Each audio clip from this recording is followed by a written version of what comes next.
Bonjour à tous. Alors dans l'évangile d'aujourd'hui, Jésus dit « Ce que vous contemplez, des jours viendront où il n'en restera pas pierre sur pierre, tout sera détruit. » Et il dit aussi « Quand vous entendrez parler de guerre et de désordre, ne soyez pas terrifiés. » Alors quand j'étais jeune, cette phrase m'inquiétait beaucoup. À l'époque, il y avait encore la menace communiste et ce n'était pas une menace hypothétique.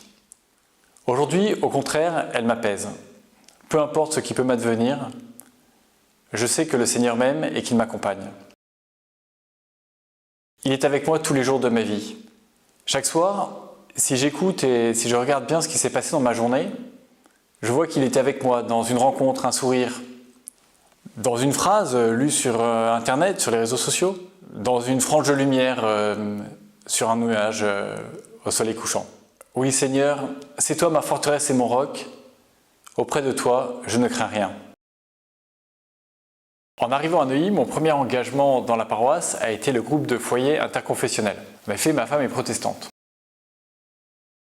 Donc nous participons depuis de nombreuses années à ce groupe de couples mixtes, accompagné par le Père Cholet et le pasteur de Courbevoie. L'expérience de l'unité est assez décapante et surtout elle nous permet de dépasser nos peurs. Qui sont ces gens si différents de nous? Donc dans ce groupe, nous réfléchissons sur ce qui nous sépare et quelles sont nos différences. Et souvent, nous nous rendons compte que ces différences finalement sont ni supérieures ni inférieures. Nous partageons aussi nos expériences. Et souvent, nous nous rendons compte que nous faisons les mêmes expériences. En tant que couple interconfessionnel, surtout en tant que famille. Alors, nous réalisons que ce qui nous unit vraiment, c'est la confiance en un Dieu qui nous aime et qui se fait proche de nous.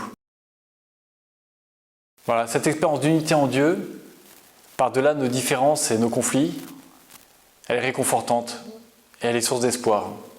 N'ayons pas peur, Dieu est auprès de nous.